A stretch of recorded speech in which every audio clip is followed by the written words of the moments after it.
Viral, jalan rusak belasan tahun di Sragen mendadak mulus sebelum dilewati Presiden Jokowi datang cuma 30 menit.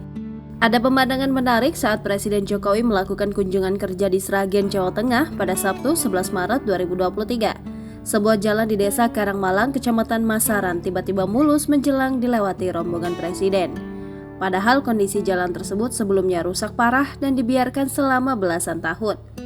Dikutip dari Tribun Jateng, warga sekitar Sri Mulyani mengatakan jalan desa menuju sentra penggilingan padi itu sangat memprihatinkan.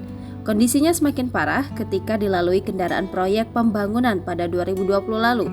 Jalan yang awalnya hanya cor-coran tersebut kini telah diaspal imbas kunjungan Presiden Jokowi. Efeknya terbilang sangat besar karena Presiden hanya berada di Sragen sekitar 30 menit saja.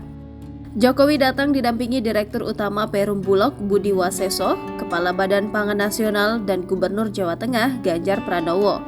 Rombongan berkunjung ke sentra penggilingan padi modern di Desa Karangmalang, Kecamatan Masaran. Rombongan tiba di Sragen sekitar pukul 9.48 waktu Indonesia Barat. Presiden Jokowi nampak meresmikan secara simbolik dan kemudian meninjau sentra penggilingan modern satu-satunya di Solo Raya itu. Di bawah terik panas matahari, Presiden Jokowi berdialog sebentar dengan petani yang juga hadir. Acara selesai sekitar pukul 10.16 waktu Indonesia Barat dan Presiden Jokowi kembali melanjutkan agenda berikutnya. Ketika keluar dari area sentra penggilingan padi modern, Presiden Jokowi juga nampak menyapa masyarakat yang setia menunggu di luar. Selain membagikan sembako, Presiden Jokowi juga membagikan kaos.